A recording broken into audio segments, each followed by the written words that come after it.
दुनिया में सबसे प्यारी पुस्तक बाइबल, दुनिया में सबसे प्यारी पुस्तक बाइबल, पढ़े जो इसको रोज बरोज, राह में खतरा कोई ना हो दुनिया में सबसे प्यारी पुस्तक बाइबल। दुनिया रे सर्वश्रेष्ठ ग्रंथ बाइबल, दुनिया रे सर्वश्रेष्ठ ग्रंथ बाइबल, प्रतिदिन जे पढ़िब भाग्य भय नरहिब, ओ दुनिया रे सर्वश्रेष्ठ ग्रंथ बाइबल।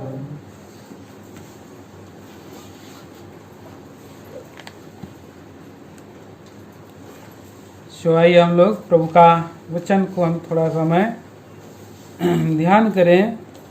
प्रभु के वचन से हम पढ़ेंगे। हम पहला कुरिन्थियों की पत्री उसका 11 अध्याय, पहला कुरिन्थियों की पत्री 11 अध्याय पढ़ेंगे।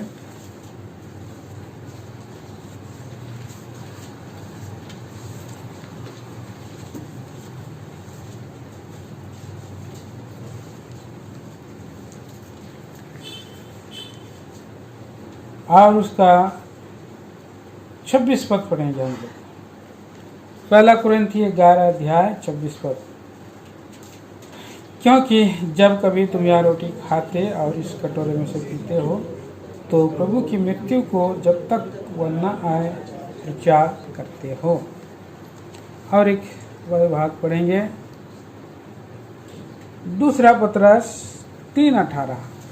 दूसरा पतरस की पत्री 3 अध्याय 18 वचन पढ़ेंगे हम। आइए इससे भी साथ पढ़ेंगे। पर हमारे प्रभु और उद्धारकर्ता यीशु मसीह के अनुग्रह और पहचान में बढ़ते जाओ, उसी की महिमा अब भी हो और युगानुयुग होती रहे। छोटी प्रार्थना करेंगे। स्वर्गीय पिता, महान परमेश्वर, आराधना स्तुति वंदना करते हैं प्रभु जी। आपके वचन के द्वारा हमें आप बातें करता है। जब तक आप नहीं बोलेंगे, आत्मा के अनुसार बातें नहीं करेंगे, वचन के अनुसार बात नहीं करेंगे प्रभु जी, आप अपने इच्छा के अनुसार हमारा प्रभु जी बोले बातें नहीं करेंगे दयालु प्रभु जी, हम क्या हो जाएंगे। हमारा जीवन में बैठना व्यर्थ हो जाएगा और कुछ लाभ नहीं होगा। इस समय मैं भी अपने आप को आपके अधीन लाता हूँ, क्रूस के आड़ के नीचे छुप जाता हूँ। मनुष्य को क्रूस पर छिपा दे, पीछे छिपा दे। पवित्र आत्मा प्रभु स्वयं बोले बातें करें, आप बोले बातें करें, हर एक की उन्नति बढ़ती का कारण करें। जो प्यारे पिता परमेश्वर आराधना में सहायता किया, आपका हम स्तुति करते हैं। इस समय प्रभु जी आप हमें मेज में हिस्सा ले सके, इसके लिए सहायता मदद करें। महिमा गौरव आदर आप माने। प्रार्थना धन्यवाद को प्यारे हो पिता पढ़े हुए शास्त्र भाग के द्वारा आप भी प्रभु जी आप उनको तोड़ करके दीजिए। आपकी गुप्त भेद, आपका स्वर्गीय मनसा इच्छा योजना प्रकट करे, आपसे प्रार्थना करते हैं प्रभु यीशु क्रिस्त के नाम में मांगते सुनिए, ग्रहण करें पिताजी।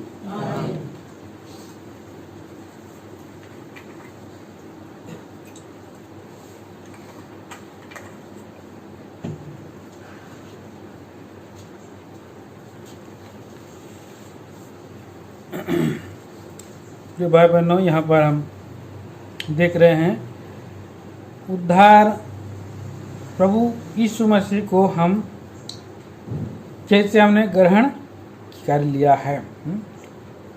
दूसरा पतरस 3 अध्याय का 18 वचन, ये पर हमारे प्रभु और उद्धारकर्ता यीशु मसीह के अनुग्रह और पहचान में बढ़ते जाओ। तो ये सबको बढ़ना है, सबको बढ़ना है। कलीसिया में सबको बढ़ना है, प्रभु के मसीह के डील डोल तक बढ़ते जाना है। हमने हमारे जीवन में और बढ़ने के लिए हमें जो है कि प्रार्थना करना। हम जितना प्रभु के नज़दीक में हम बढ़ेंगे, हमको हमारे प्रभु को हमने प्रभु करके ग्रहण किया है और उद्धार करता है। जब वो हमारा प्रभु होता है तभी वो हमारा उद्धारकर्ता बनता है। प्रभु पहले बनता है, फिर उद्धारकर्ता बनता है और यीशु मसीह के अनुग्रह में फिर हम बढ़ते जाते हैं और फिर हम अनुग्रह में बढ़ते हुए हम प्रभु के पहचान में भी बढ़ते जाते हैं। तो यहाँ पर इसीलिए मेज रखी गई है कि हम प्रभु को पहचाने, प्रभु के और अनुग्रह को प्राप्त करें, प्रभु का और पहचान में बढ़ते जाएं और ऐसे हम बढ़ें कि जैसे वो है वैसे हम लोग बन जाएं, उसके डील डोल में बन जाएं। तो कैसे आरंभ होता है, प्रभु में हम कैसे बढ़ते हैं, ये हम लोग कुछ बातें हम देखेंगे। कैसे हम प्रभु में आते हैं, कैसे हम प्रभु में बढ़ते हैं। सबसे पहला प्रभु का हमें जो है सुसमाचार के द्वारा और क्या करते हैं, सुसमाचार सुनाया जाता है। सुसमाचार देखिए पौलुस प्रेरित ने बताया है, प्रेरितों के काम और उसके 15 अध्याय और ये 3 पद में हम पढ़ते हैं। ये वाला बंद कर दिया, उधर से बंद करिए। चलिए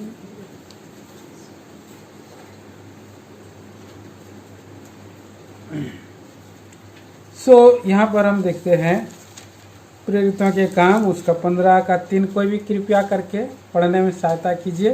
वो मंडली ने उन्हें कुछ दूर तक पहुंचाया। हाँ, और वे फीनीके और सामरिया से होते हुए अन्य जातियों के मन फेरने का समाचार सुनाते गए और सब भाइयों को बहुत आनंद किया।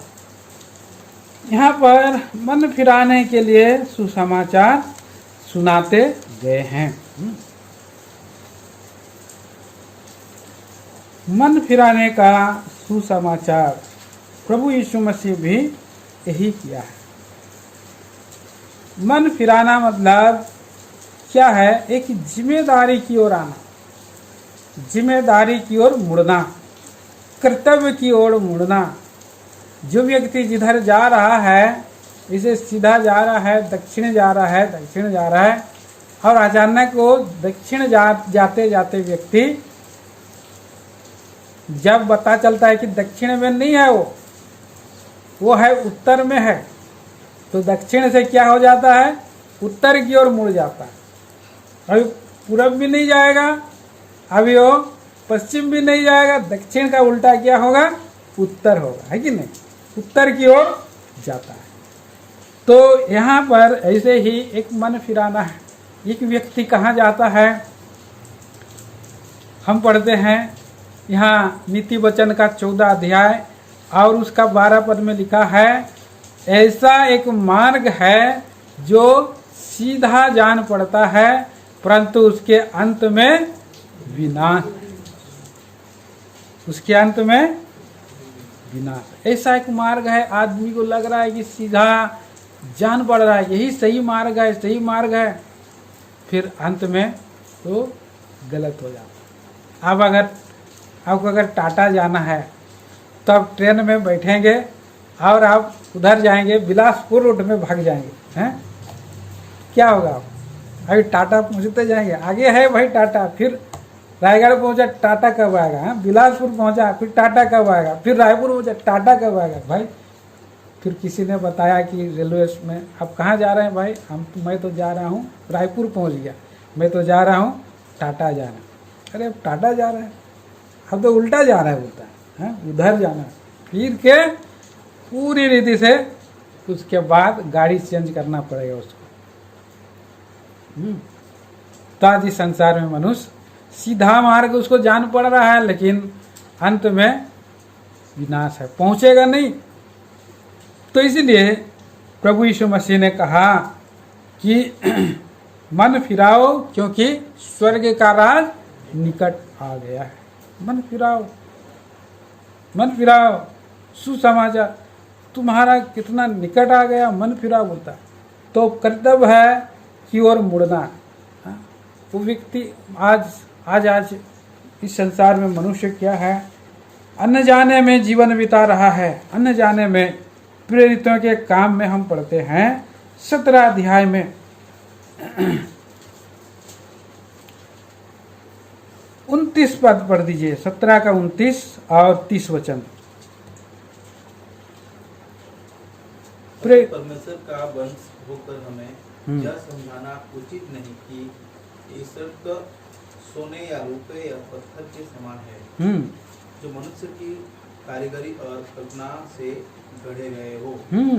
इसलिए परमेश्वर ने अज्ञानता के समयों पर ध्यान नहीं दिया, पर अब हर जगह सब मनुष्यों को मन फिराने की आज्ञा देता है। हाँ, तो आज मनुष्य परमेश्वर के वंशज है। लोग अब कथा कहानियों में दूसरा जगहों में आप लोग सुनते हैं, कहते हैं कि सबका मालिक एक है, बोलते सबका मालिक एक है। सभी लोग एक जगह से आए हैं, भाई आप इधर से जाना, उधर से जाना, किधर से जाना, आपको वहीं पर पहुंचना है बोल करके कहते हैं। तो और इसीलिए वो लोग बोलते हैं कि सबका मालिक एक है। यहाँ पर वही बात यहाँ पर रोमियो को और समझा रहा है पौलुस प्रेरित, कह रहा है कि तुम्हारे कितने कभी 28 में बोलता है, क्योंकि हम उसमें जीवित रहते हैं। और पढ़ दीजिए उसका, अब पहले कृपया करके 26 से पढ़ दीजिए, 26 से। उसने एक ही मूल से मनुष्यों की सब जातियां सारी पृथ्वी पर रहने के लिए बनाई है जी, और उनके ठहरे हुए समय और निवास की सीमाओं को इसलिए बांधा है कि वे परमेश्वर को ढूंढे, कदाचित उन्हें टटोल कर पाए, तो भी वह हम में से किसी से दूर नहीं जी, क्योंकि हम उसमें जीवित रहते और चलते फिरते और स्थिर रहते हैं, जैसे तुम्हारे कितने कवियों ने भी कहा है। हाँ, हम तो उसी के वंशज हैं। हम उसी के वंशज हैं। बस यहाँ पर हम देख रहे हैं कि सारी जाति पृथ्वी पर रहने वाले परमेश्वर ने बनाया है और उसके ठहराए हुए समय है, समय भी है, ठहराए समय सीमाओं को बांधा है। परमेश्वर सारे सृष्टि को बनाने वाला परमेश्वर समुद्र का सीमा ठहराया है कि वहां तक आए और वहीं तक से वो वापस लौट जाए। और वो हवा और तूफान का एक समय ऋतु बना है। अभी क्या है, एक वर्षा का ऋतु है, फिर उसके बाद ठंडी की ऋतु आ गई, यानी अब वर्षा ऑटोमेटिक हो गया है अभी, हाँ गड़बड़ा गया थोड़ा, हाँ। फिर उसके बाद बरसात, सर्दी के बाद गर्मी। समयों को प्रभु ने एक ठहराया है, निवास का सीमा को भी बांधा है। और उसके बाद हम पढ़ते हैं, लोगों को कह रहा है कि वो परमेश्वर को ढूंढे, कदाचित उसे टटोल कर पाएं, तो भी वह हम में से किसी से। अभी हम लोग को और कई बार करंट चला जाता है तो हम लोग क्या करते हैं, हम लोग दरवाज़ा ढूंढते उसका चिटकनी को खोल देते हैं, खिड़की को हम लोग खोल देते हैं कि लाइट आ जाए थोड़ा बाहर से। लोग ढूंढे, बोल रहा है कदाचित उसको ढूंढे। और जो ढूंढते हैं, प्रभु का वचन में क्या लिखा है, ढूंढोगे तो पाओगे, खटखटाओगे तो खोला जाएगा, हाँ। और क्या बोलता है, और मांगोगे तो दिया जाएगा। तो हम देखते हैं कि ढूंढने के विषय में अगर कोई व्यक्ति अगर परमेश्वर को ढूंढेगा तो परमेश्वर जरूर मिलेगा। अभी मैं ही था इस पृथ्वी पर, एक समय मेरे अंदर में एक विचार आता था कि कौन है, परमेश्वर। मैं तो इतना करोड़ों 33 करोड़ हमारा है देव देवता है, 33 करोड़ में कौन सा परमेश्वर सच्चा है बोल करके एक बार विचार आया था। एक बार नहीं, कई बार मुझको ये विचार आया था, इसीलिए मैं ढूंढता था। मैं खोजता था कौन बड़ा है, तीनों में से कौन बड़ा है। तीनों का अलग अलग मैं पुस्तक खरीद करके पढ़ता था, लेकिन गड़बड़ा जाता था, क्योंकि उनका जो है कन्फ्यूज हो जाता था कोई भी जो है। और लास्ट तक मतलब वो लोग बताते नहीं कि कौन बड़ा है बोलकर। तो सबसे बड़ा कौन है? परमेश्वर। तो आज मनुष्य ढूंढे, सबका मालिक एक है बोल करके तो है, लेकिन कौन है वो ढूंढे। तो प्रभु का वचन में लिखा है कि कौन है जो परमेश्वर को ढूंढ रहा है। भजन संहिता 14 में लिखा है ना, भजन संहिता 14 अध्याय का 14 में भी है, 24 में भी है। भजन संहिता की किताब 14 अध्याय का और 2 वचन में हम पढ़ते हैं। परमेश्वर ने स्वर्ग में से जी मनुष्य पर दृष्टि की जी कि देखो कि कोई बुद्धिमान, कोई परमेश्वर का खोजी है या नहीं। बस यहाँ पर हम परमेश्वर देख रहा है स्वर्ग से, हम लोग नीचे हैं और परमेश्वर स्वर्ग में है। सबको परमेश्वर देखता है, ढूंढता है कौन है परमेश्वर और उसको कहाँ मिल सकता है बोलकर अगर मन में विचार आ गया, सत्य की खोज में और चल पड़ा है, सच्चाई की ओर जाने के लिए हो उसका मन व्याकुल है, तैयार है, तो ऐसा सच्चा और जो सृष्टि करता है परमेश्वर को आप अंधेरा में टटोल रहे हैं,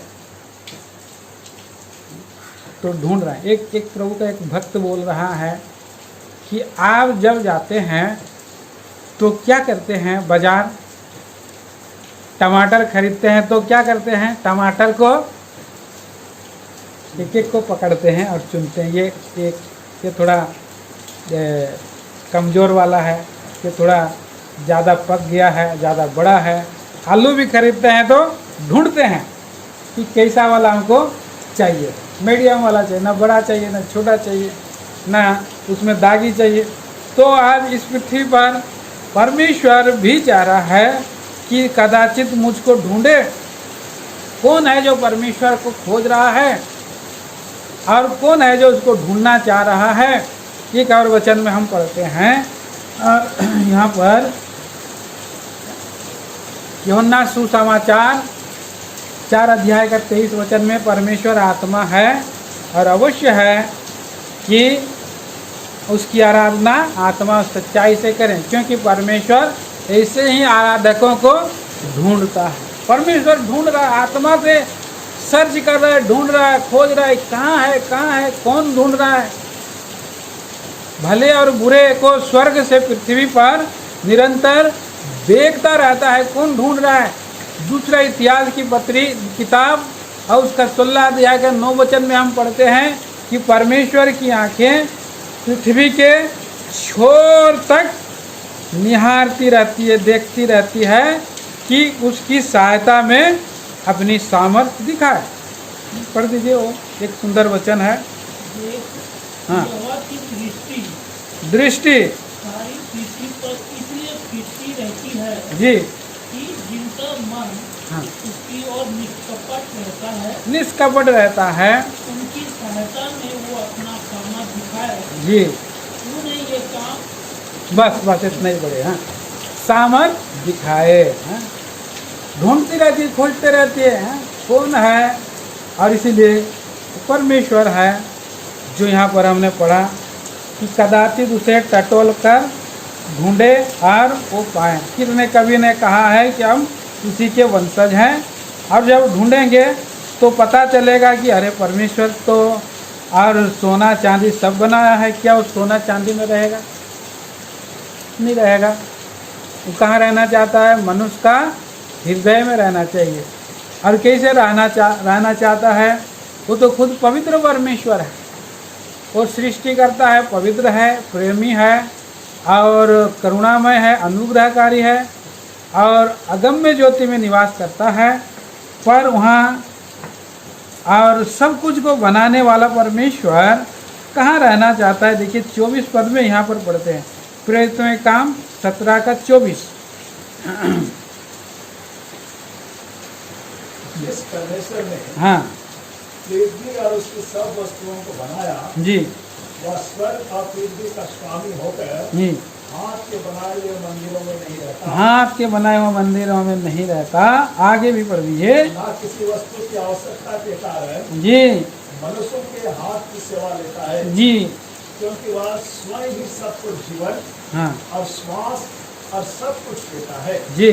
सब कुछ जीवन और सांस और स्वयं परमेश्वर उसको स्वयं देता है। सारे मनुष्यों का जीवन का सांस परमेश्वर के पास है।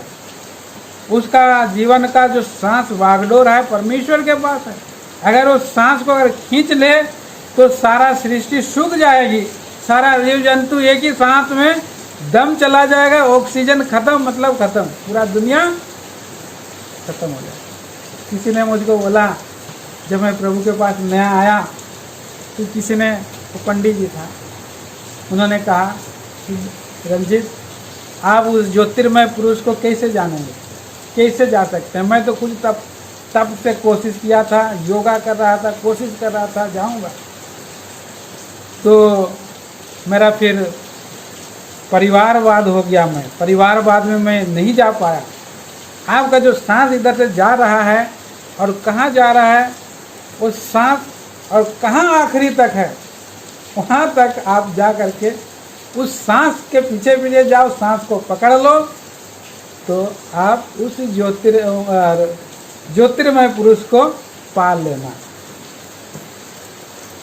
तो आज हम बाइबल में देख रहे हैं, यहाँ पर सांस कहाँ से आया है, हम दूसरा किसी किताब में हम नहीं देखते हैं। यहाँ पर हम देख रहे हैं कि कहाँ लिखा है कि लिखा है कि वो सबको जीवन और सांस सब कुछ देता है। जीवन और भक्ति से संबंधित सब कुछ देता है। जीवित परमेश्वर का पुस्तक पवित्र शास्त्र बाइबल परमेश्वर की प्रेरणा से रचा गया है। 40 अलग अलग जगह से अलग अलग समय में अलग अलग दासों ने, और ये सबको लिखा है। कैसे लिखा है? पवित्र आत्मा की प्रेरणा से लिखा है। मतलब ये परमेश्वर का ये शब्द है, परमेश्वर का वचन है। और उसने आदम को मिट्टी से, उसने मिट्टी को लिया और आदम बनाया, उसमें अपना जीवन का सांस फूंक दिया और वो जीवित प्राणी बना। देखिए कितना सुंदर यहाँ पर परमेश्वर साधारण रीति से पवित्र शास्त्र में रख दिया है, लिख दिया है कि हम उसको और कदाचित टटोले पाएँ आज। इसलिए परमेश्वर वहाँ स्वर्ग पर नहीं रहा, लेकिन वो करुणामय है, वो दयालु है, अनुग्रहकारी है। इसीलिए उसने अनुग्रह से पृथ्वी पर आया, लोगों को ढूंढने के लिए आया। कैसे आया? और मनुष्य का रूप धारण किया। कैसे मनुष्य का रूप धारण कर दिया? अपने आप को खाली कर दिया, अपना सारा ईश्वरत्व को छोड़ दिया, अपना सामर्थ्य को छोड़ दिया, अपना धनढ़पन को छोड़ दिया, और वो गरीब हो गया, ग्वाल घर में जन्म लिया। फिर भाई बहनों कि एक मनुष्य को, गरीब से गरीब आदमी के पास भी परमेश्वर का एबिलिटी हो, परमेश्वर तक वो पहुंच सकता है। धनी लोगों के पास तो कोई आदमी जाने से डरता है कि भाई ये जो है कि अगर प्रभु राजा बन करके आते थे तो राजाओं के लिए बोलता है कि हमारा राजा, राजा लोग बोलते हैं कि हमारा है, गरीब लोगों का नहीं है। हाँ, लेकिन जो कोई भी अपने आप को दीन करेगा, अपना मन को फिराएगा, प्रभु उसके पास आएगा। इसलिए अपने आप को निष्कपट मन से कोई खोजते रहता है परमेश्वर, तो परमेश्वर के और जो है कि वो फिरता है, ढूंढता है, खोजता है तो पाता है। प्रेरितों में उसका 11 अध्याय में हम इस बात को पढ़ते हैं। इसलिए परमेश्वर ने अज्ञानता के समयों पर ध्यान नहीं दिया, पर अब हर जगह सब मनुष्यों को मन फिराने की आज्ञा देता है। मैं आज्ञा दे रहा है, मन फिराओ, क्योंकि स्वर्ग का राज निकट आ गया। मन फिराओ, फिरो, उड़ाओ पुत्र की समान, कितना संसार में खोए रहोगे, लौट करके आओ। और कठिन परिस्थिति में ही मनुष्य फिरता है। उड़ाओ पुत्र को खाने के लिए कुछ मिलना नहीं, भूखा प्यासा हो गया उसको उसका पिता का घर को याद आया। मेरे पिता के कितने ही और मजदूर हैं जो उन्हें खाने से भी अधिक क्या मिलता है, भोजन मिलता है। मैं यहाँ भूखे मर रहा हूँ। तो मेरे भाई बहनों, यहाँ पर हम देखते हैं कि हमारा प्रभु की ओर मन फिरना है तो पूरी रीति से मन फिराना है। मन फिराना के बाद क्या होता है, वो कैसे मन फिराया जाता है, कैसे होता मन फिराने का, कैसे होता है, ये सवाल है। 4-5 पॉइंट है मन फिराने के विषय में। और पहला पॉइंट क्या है, वचन को सुनता है। पहला जो है उसे वचन सुनाया जाता है। पहला पत्रस 1 अध्याय का 23 वचन में यहाँ पर लिखा है, अगर वो कोई परमेश्वर का वचन को सुन लेता है, किसी के वचन को सुनने के द्वारा वो, पढ़ दीजिए कोई भी। क्योंकि जो कोई वचन का सुनने वाला हो हाँ, और उस पर चलने वाला ना हो, तो वह उस मनुष्य के समान है जो अपना स्वाभाविक मुँह दर्पण में देखता है। हाँ, कितना मैं बोला, 23 पहला पत्रस 1 का 23 ना। वो भी ठीक है, वचन पढ़े हैं लेकिन फिर भी लेकिन निकल गया तो उसको पढ़ दिया है ना। नया जन्म पाए वचन को। नहीं, वो पहला पत्र 23 क्योंकि तुमने नाशवान नहीं पर अविनाशी दूध से परमेश्वर के जीते और सदा ठहरने वाले वचन के द्वारा हाँ नया जन्म पाया है।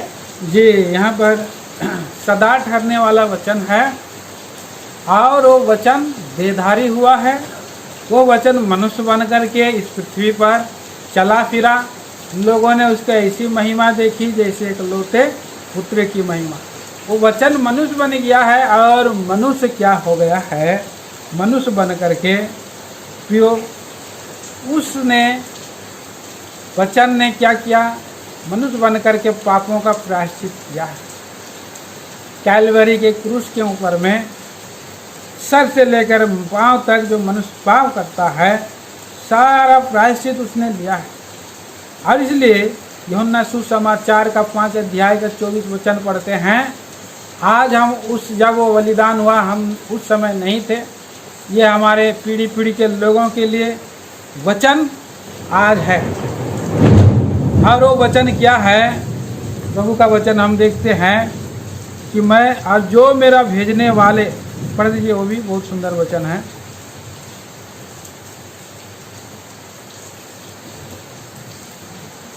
यूहन्ना सुसमाचार 5 का 24।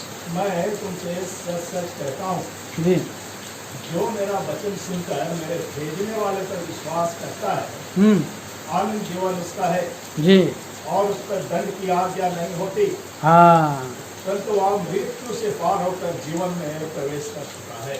तो वचन के द्वारा क्यों, जो वचन उसका है लोग दे रहे हैं। आपने डायरेक्ट परमेश्वर से वचन नहीं पाया या प्रभु यीशु मसीह से डायरेक्ट वचन नहीं पाया, लेकिन जिन्होंने प्रभु को ग्रहण किया, प्रभु यीशु मसीह के पास आए, और वे लोग जो है और आप तक पहुंचाए हैं।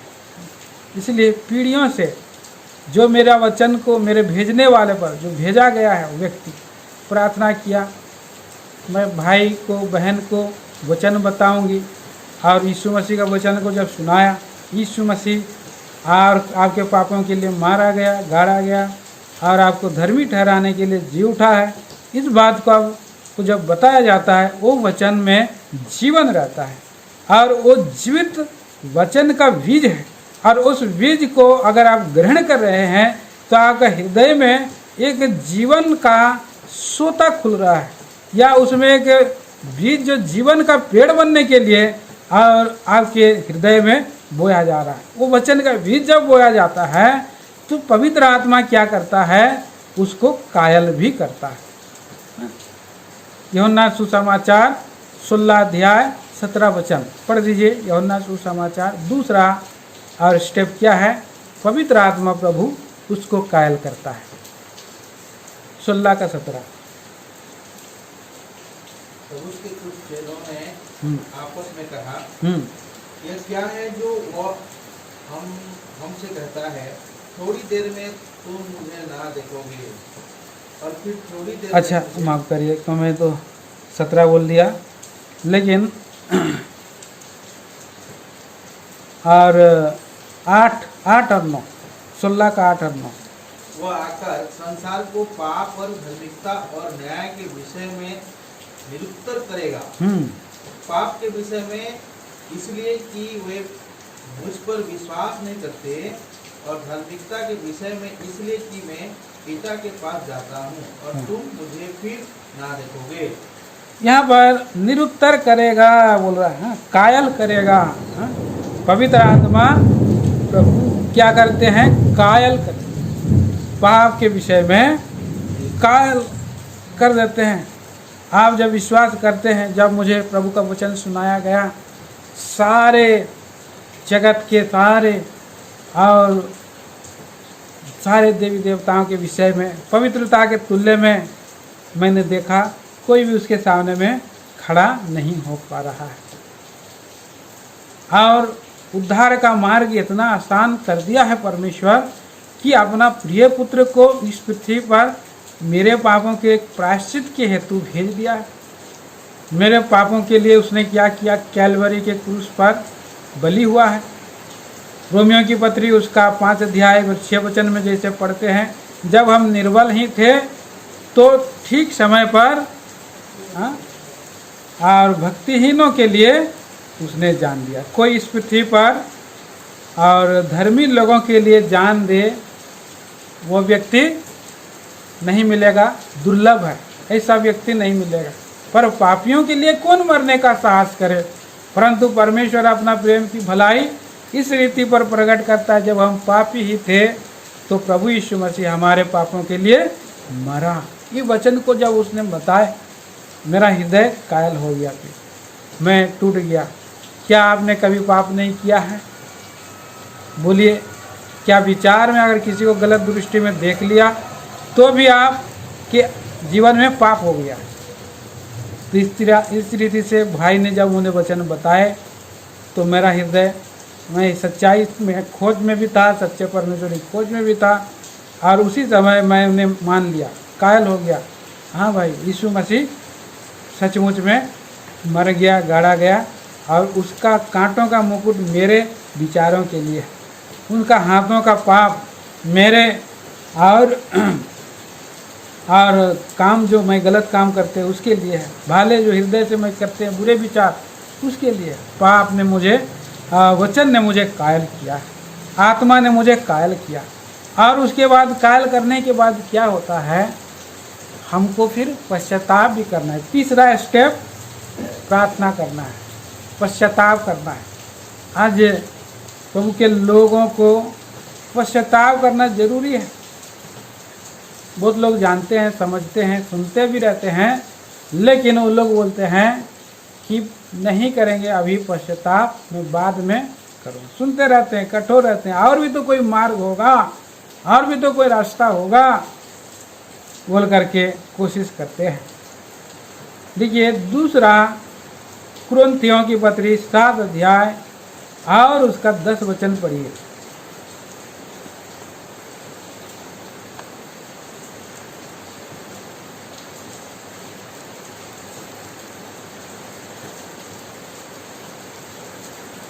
क्योंकि परमेश्वर भक्ति का शोक ऐसा पश्चात उत्पन्न करता है जिसका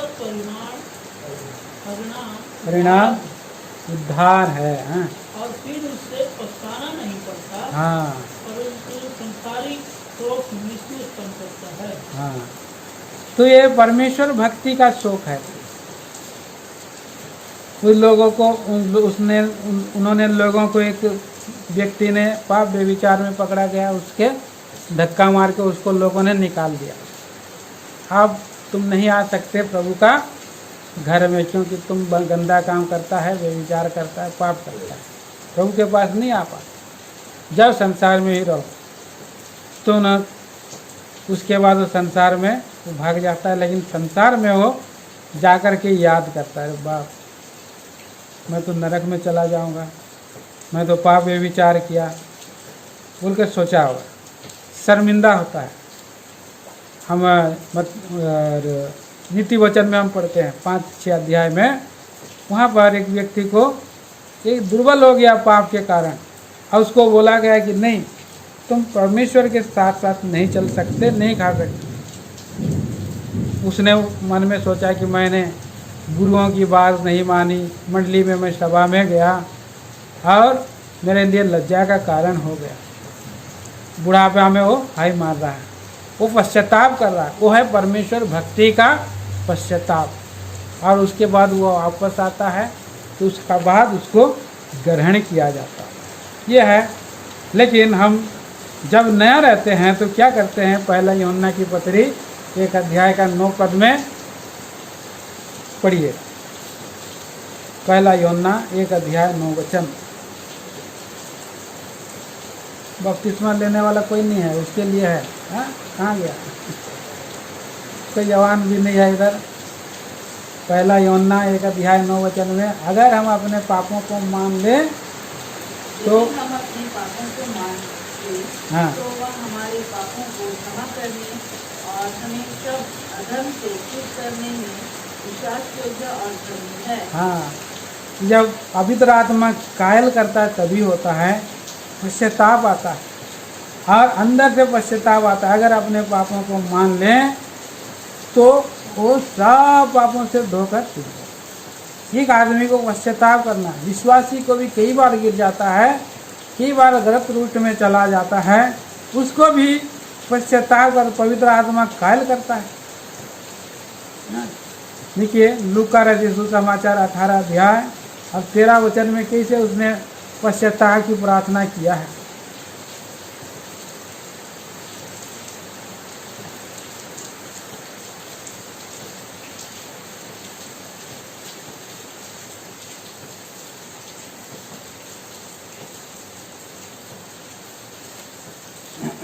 परंतु चुंगी लेने वालों जी। ने दूर खड़े होकर स्वर्ग की ओर आंखें उठाना भी न चाहा, वरन अपनी छाती पीट पीट कर कहा, हे परमेश्वर मुझ पापी पर दया कर। हाँ, उसने ऐसा पश्चाताप किया, छाती पीट पीट करके पश्चाताप किया कि मैं तो स्वर्ग जाने का लायक नहीं हूँ, स्वर्ग जाने का लायक मैं नहीं हूँ, और उसने मैं प्रार्थना करने पर के लिए भी लायक नहीं हूँ और परमेश्वर के निकट में भी नहीं आ रहा है। और उसने हृदय की गहराई से पश्चाताप करा, बोला कि हे प्रभु, हे पाप, मुझ पापी पर दया कर। छोटा सा प्रार्थना किया, दया की भीख मांग रहा है, तो व्यक्ति धर्मी ठहरा जाता। एक व्यक्ति को ऐसे ही पश्चाताप करना है, टूटे हृदय से पश्चाताप करना है, दया की भीख मांगना है। अगर प्रभु के पास जो व्यक्ति नया है आकर के ऐसे प्रार्थना करता है, हृदय की सच्चाई से प्रार्थना करता है, दया की भीख मांगता है, तो प्रभु उसको उद्धार दे देता है। उसको उद्धार करने के लिए इस पृथ्वी पर आया है, तो चौथा स्टेप तभी वो उद्धार पाता है। प्रभु यीशु मसीह उसके लिए उद्धार करता बन गया है। तो ऐसा पश्चाताप करना। एक चोर भी कैसे, एक चोर जो है कि दूसरा तरफ है और एक तो चोर दूसरा तरफ, प्रभु यीशु मसीह बीच में। दूसरे लोग ठट्टा कर रहे हैं, टोंट कस रहे हैं, बोल रहे हैं ये तो कितने लोगों को बचाया है, इसने तो एक नाइन नगर की एक विधवा की बेटा को बचाया है और एक आयद नाम का बेटी को बचाया है, और इसने जो है लाजर को भी बचा लिया है और कितने लोगों को ठीक किया है, पर ये अपने आप को बचा नहीं पा रहा है। तो एक चोर देख रहा है, चोर बोल रहा है तू परमेश्वर का पुत्र है तो मुझे भी बता, तू क्यों ऐसा लटका है, बोल करके बोल रहा है मुझे। तो दूसरा चोर बोलता है कि नहीं, आप इसको क्यों बोल रहे हो, हम लोग तो अपने आप पाप करके हमारी इच्छा से हमने क्या किया है, बुराई का किया है और उसका सही दंड पा रहे हैं बोलता है। देखिए लूका की किताब 23 अध्याय मेरे ख्याल से 23 चैप्टर, उसने कैसे प्रार्थना किया पश्चाताप के साथ, पश्चाताप कर रहा है क्रूस पर जब चढ़ाया गया है। तो 35, 36, 37 लोग खड़े खड़े देख रहे थे और सरदार भी इकट्ठा करके कहते थे इसने दूसरों को बचाया। यदि आप परमेश्वर का मसीह है और उसका चुना हुआ है तो अपने आप को बचाए। सिपाही भी पास आकर और सिक्का देकर उसका ठट्ठा करके कहते थे जी, यदि तू यहूदियों का राजा है तो अपने आप को बचा। हाँ बस अपने आप को बचा बोल रहे हैं। ऐसे वो लोग सिपाही भी बोल रहे हैं और सरदार भी बोल रहे हैं, चोर भी बोल रहा है। देखिए 39 पद में जो कुकर्मी हाँ वहां लटकाए गए थे उनमें से एक ने उसकी निंदा करके कहा क्या तुम मसीह नहीं? हाँ तो फिर अपने आप को और हमें बचा। हमें बचा, वही बोला इस बस। पर दूसरे ने उसे डांट कर कहा इस पर दूसरे ने उसे डांट कर कहा क्या तू परमेश्वर से भी नहीं डरता? क्या तू परमेश्वर से भी नहीं डरता? तू भी तो वही दंड पा रहा है। हाँ आगे 41 हाँ।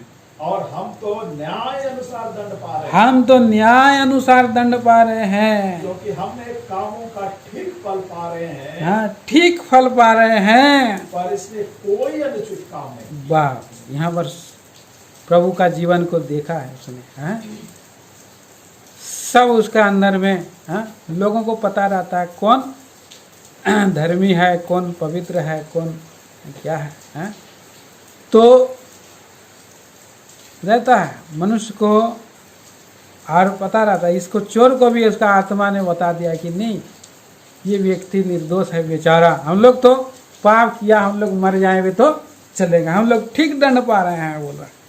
वहाँ पर हाथ अगर क्रूस पर लटका नहीं रहता तो प्रभु को हाथ जोड़ करके भी प्रार्थना करता। देखिए 42 पद में क्या लिखा है। उसने कहा हाँ हे यीशु हाँ, जब तू अपने राज में आए हे यीशु जब तू अपने राज में आए हाँ तो मेरी सुधी लेना। जी उसने उससे कहा मैं तुझसे सच कहता हूँ हाँ कि आज ही तू मेरे साथ स्वर्गलोक में। आज ही मेरे साथ स्वर्ग। देखिए कैसा उसने क्रूस पर लटके लटके और बड़ी दीनता के साथ नम्रता से कह रहा है। ये सब सुन रहा था, देख रहा है। वो ऐसा प्रभु यीशु मसीह ने प्रार्थना भी किया। उन लोग जो क्रूस पर उसको किले मार रहे थे, उसको ऊपर में लटका रहे थे, तो प्रभु यीशु मसीह ऐसे प्रार्थना किया था। 34 में लिखा है तब यीशु ने कहा हे पिता इन्हें क्षमा कर क्योंकि ये नहीं जानते कि क्या करें। ऐसे आदमी को इतना मारा जा रहा है, इसका मुंह से कैसे ऐसा प्रार्थना निकल रहा है? कैसे इस बात के लेकर के उस चोर के अंदर में और एक पश्चाताप डाल दिया, मन फिराने का एक विषय डाल दिया है, उसके अंदर में सहानुभूति डाल दिया है और अपने पाप को उसने जो है कि देख पा रहा है उस चोर, और अपना पापों के लिए उसने जो है पश्चाताप वहाँ पर ही ऐसा कह करके किया हम न्याय अनुसार दंड पा रहे हैं और हमने अपने कामों का ठीक फल पा रहे हैं। ऐसा बोल करके उसने, अगर उसका हाथ क्रूस पर नहीं बंधा रहता तो प्रभु से प्रार्थना करता हाथ जोड़कर हे यीशु जब तू अपने राज में आ। उसको अभी वहाँ पर क्रूस के ऊपर में भी एक नया और दर्शन मिला है, नया उसको एक प्रकाशन मिल गया है। ये व्यक्ति इस पृथ्वी पर का नहीं है। ये व्यक्ति जो हमारे बीच में है, हम दो चोरों के बीच में है, ये व्यक्ति तो पृथ्वी पर का नहीं। ऐसी प्रार्थना कोई स्वर्गीय व्यक्ति ही कर सकता है कि ये व्यक्ति इसके पाप को क्षमा कर दे बोल रहे हैं। और एक जगह में तो प्रभु को बोला, प्रभु ने खुद पिलातुस को ही बोला कि मेरा राज इस संसार का नहीं है। तो इसलिए यहाँ पर उसका कहीं ना कहीं उस सुना भी होगा और कह रहा है जब तू अपने राज्य में आए तो मेरी शुद्धि लेना। आज ही तुम मेरे साथ स्वर्ग लोक में हो।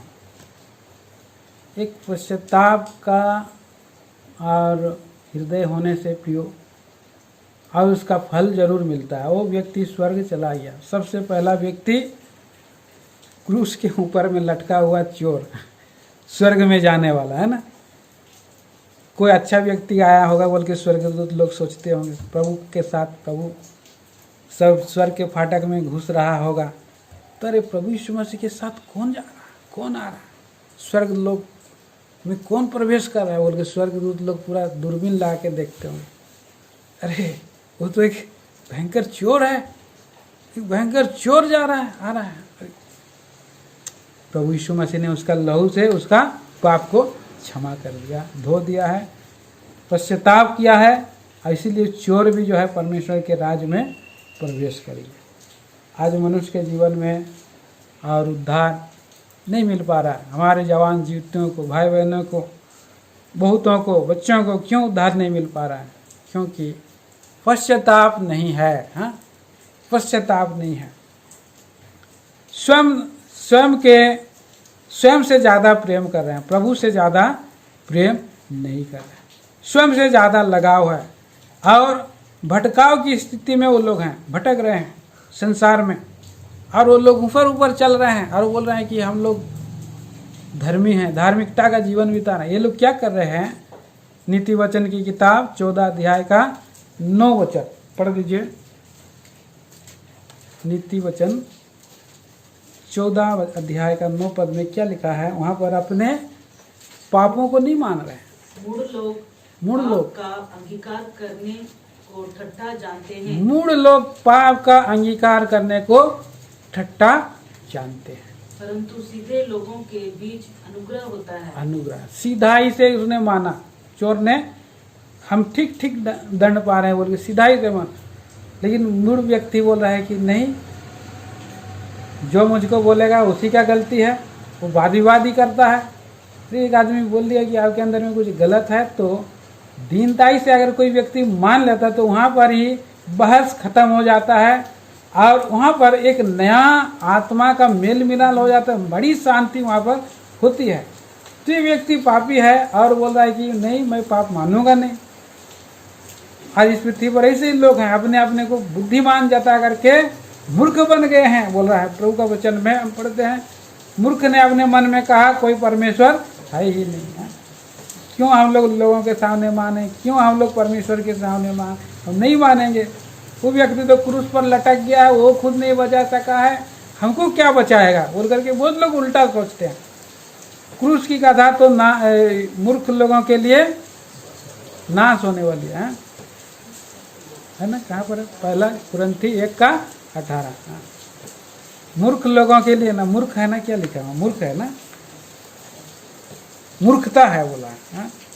नाश होने वालों के लिए मूर्ख की कथा नाश होने वालों के लिए मूर्खता है, नाश होने वालों के लिए मूर्खता, परंतु हम उद्धार पाने वालों के लिए परमेश्वर की सामर्थ है। जी। तो यहाँ पर देखिए, नाश होने वाले लोग बोलते हैं कि ये मूर्ख लोग हैं। क्रूस पर एक आदमी लटका हुआ है और आप उसके सामने पाप मानेंगे? वो तो मर गया भाई, आप उसके सामने पाप मानेंगे? क्रूस की कथा तो नाश होने वाले के लिए मूर्खता है। तो एक व्यक्ति और कुछ लोग ऐसे होते हैं, ऊपर फॉर्मालिटी के लिए माता पिता और बोल रहे हैं चलो, लेकिन उनका हृदय की सच्चाई में उन्होंने अंगीकार नहीं किया। वो लोग कैसे प्रकार का व्यक्ति है? देखिए पूरे नीति वचन 30 अध्याय 12 वचन, नीति वचन की किताब 30 अध्याय 12 वचन। ऐसे लोग हैं जो अपनी दृष्टि में शुद्ध है, अपनी दृष्टि में शुद्ध हैं, हाँ, तो भी उनका मैल धोया नहीं, उनका मैल अभी तक धोया नहीं। ऊपर ढांप दिया है, हाँ, ढांप दिया है बोला, हाँ, ढांपा नहीं जाता। प्रभु यीशु मसीह क्या करता है? आओ बात विवाद करें, तुम्हारे पाप चाहे लाल रंग के हो तो भी हिम के समान श्वेत हो जाए, अरगनी रंग के पूरा मैं धो दूंगा उसको ऊन के समान पूरी रीति से बदल। ऐसा भी लोग हैं जो ऊपर ऊपर ही चलते रहते हैं।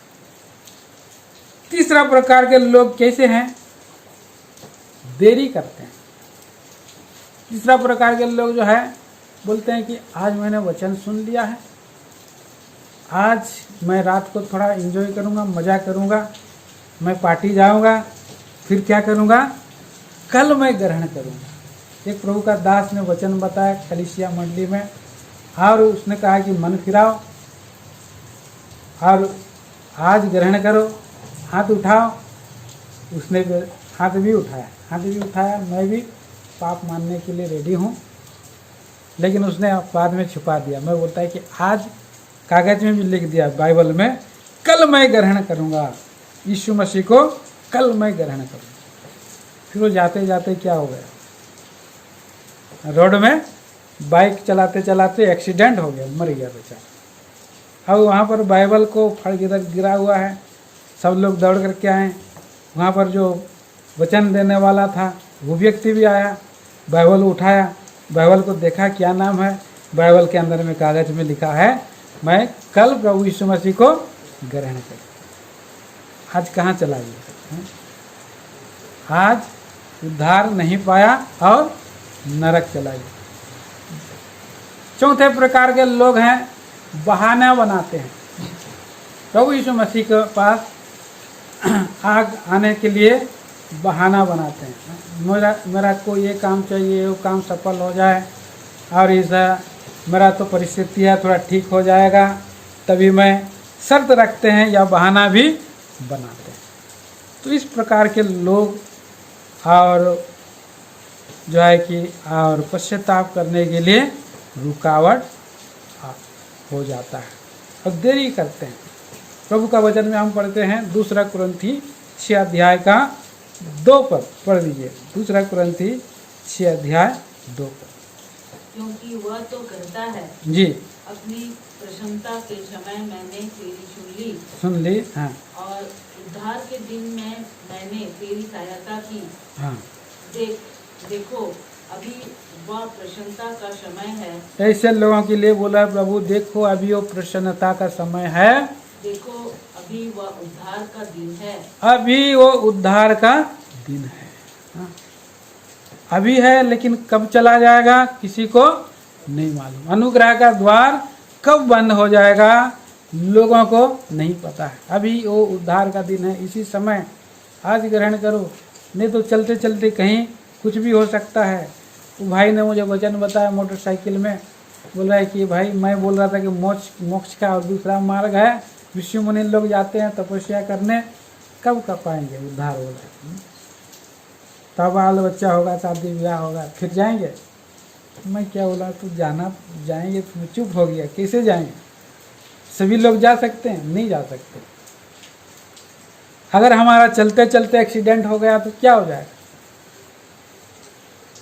तो फिर इसीलिए उसने जो है आज का दिन उद्धार का दिन है, आज हमको ग्रहण करना। और जो व्यक्ति प्रभु यीशु मसीह को ग्रहण करता है प्रियो, वो नया सृष्टि बन जाता है। 2 कुरिन्थी 5 अध्याय का 17 पद।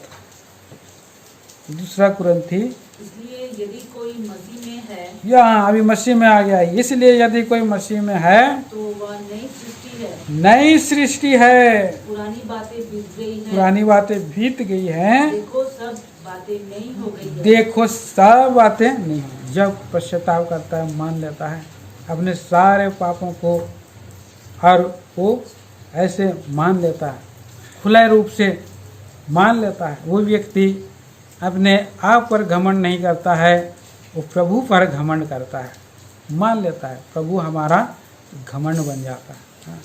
अभी उसका परिवर्तित जीवन हो जाता है, उसका वो व्यक्ति अभी गवाही देने लगता है, उसको दंड की से कोई डर नहीं है, क्योंकि उसका दंड प्रभु ने हटा दिया। मरने से भी वो नहीं डरेगा, वो सुसमाचार सुनाएगा।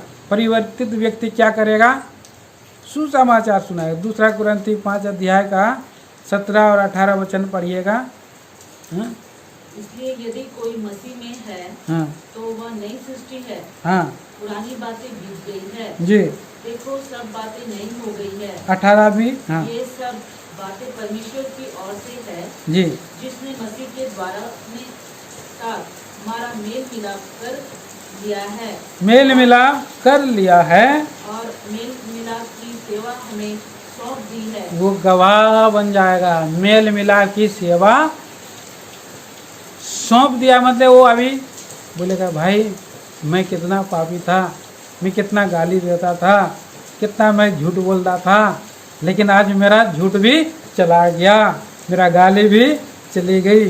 हाँ आज मैं प्रभु के पास जा रहा हूँ, लोगों को बताएगा, और आज हम प्रभु को ग्रहण करेंगे तो नरक में बच जाएंगे बोल करके लोगों को बताएगा। एक एक करके प्रभु के घर में लेकर के आएगा।